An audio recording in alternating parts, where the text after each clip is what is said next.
Selamat jumpa di pembelajaran IPA kelas 9 semester 1. Listrik dinamis.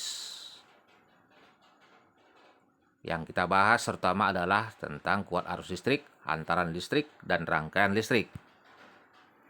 Perhatikan gambar rangkaian di sebelah kiri.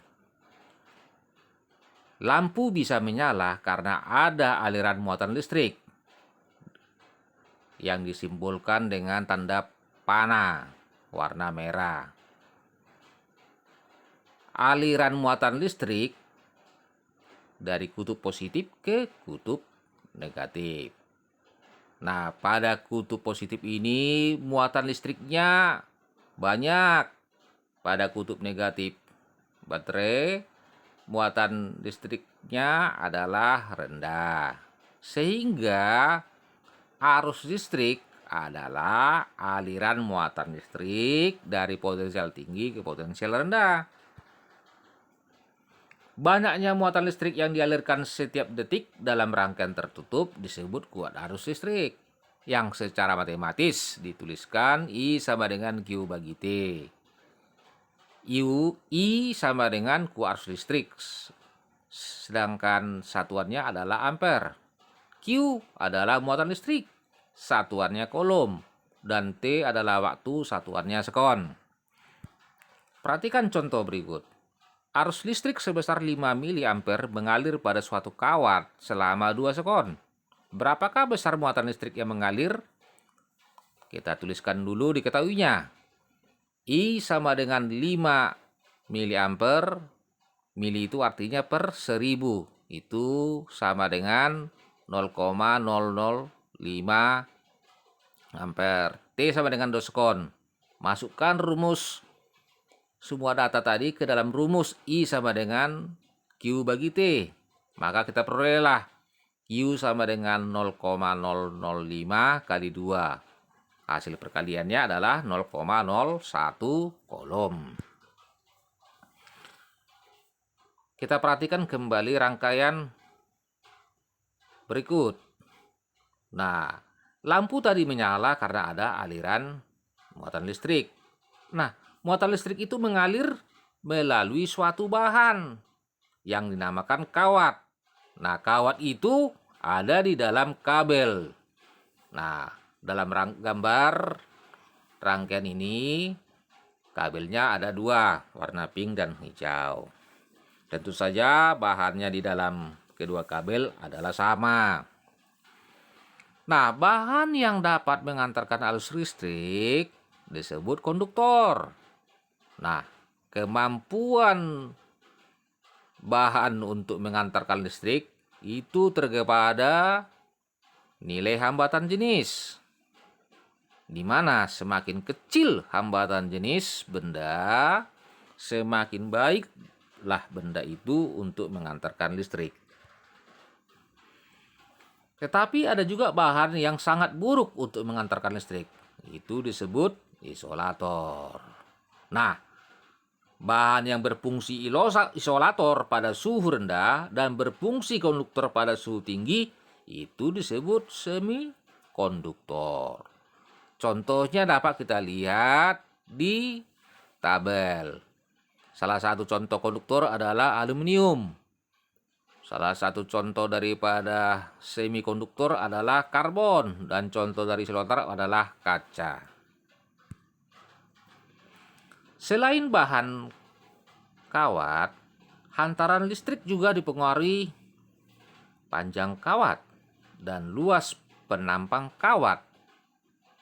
Seperti yang kita perhatikan di rumus R sama dengan Rho kali L per A, di mana R adalah hambatan, satuannya ohm, Rho sama dengan hambatan jenis, satuannya ohm meter, L sama dengan panjang pengantar, satuannya meter, dan A adalah luas penampang kawat, satuannya meter persegi.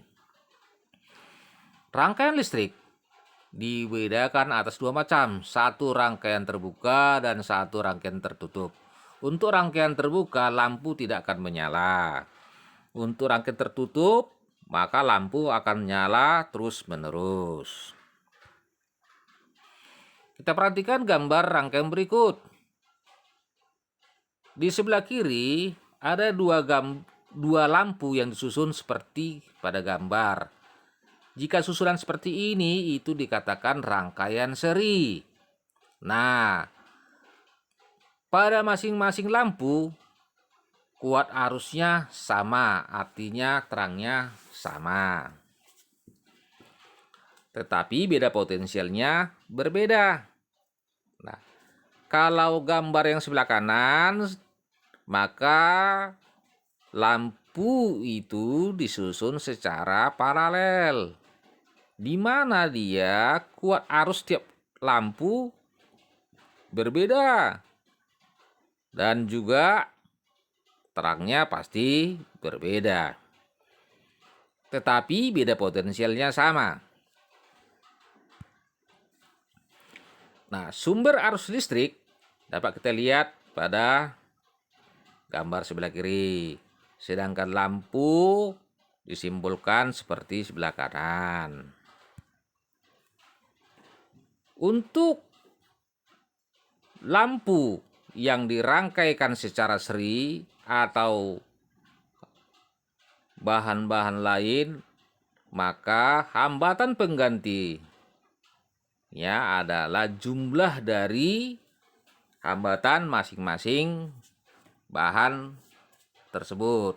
Untuk paralel adalah seper hambatan pengganti sama dengan jumlah kebalikan dari hambatan masing-masing bahan. Contoh soal, jika besar kedua hambatan sama, 5 ohm, hitunglah besar hambatan pengganti dari rangkaian berikut. Kita lihat itu gambar A, itu gambar rangkaian apa? Rangkaian seri, sedangkan B adalah rangkaian paralel. Nah, rangkaian listrik simbolnya untuk hambatan adalah seperti gambar berikut. Nah, rangkaian seri tadi dalam soal R1 sama dengan R2 sama dengan 5 ohm. Berapakah R pengganti? Disingkat itu R total. Maka RT sama dengan R1 tambah R2 sama dengan 5 tambah 5. Hasilnya adalah 10. Jadi hambatan pengganti sebesar 10 ohm. Untuk rangkaian paralel, R1 sama dengan R2 sama dengan 5 ohm. R totalnya berapa? Nah, kita masukkan ke rumus. 1 per RT sama dengan 1 per R1 tambah 1 per R2. Sehingga diperolehlah dia 1 per RT sama dengan 2 per 5. Nah, RT sama dengan 5 per 2 sama dengan 2,5 ohm. Jadi hambatan pengganti untuk rangkaian seri tadi 10 ohm, sedangkan rangkaian paralel adalah 2,5 ohm. Nah, selanjutnya kalian mencoba soal latihan ini. Tuliskan di buku tugas kalian. Hanya ada 3 soal. Soal nomor 1. Berapakah kuat arus listrik yang mengalir jika muatan 550 coulomb mengalir selama 5 menit? Soal nomor 2. Urutkan bahan pengantar listrik dari yang terbaik ke yang terburuk dari bahan platina, aluminium, besi, dan tembaga. Soal nomor 3. Dua lampu memiliki hambatan yang sama dihubungkan dengan sumber arus listrik. Manakah yang lebih terang? Antara lampu yang disusun seri atau lampu yang disusun paralel? Demikianlah pembelajaran kali ini. Terima kasih atas perhatiannya. Sampai jumpa kembali.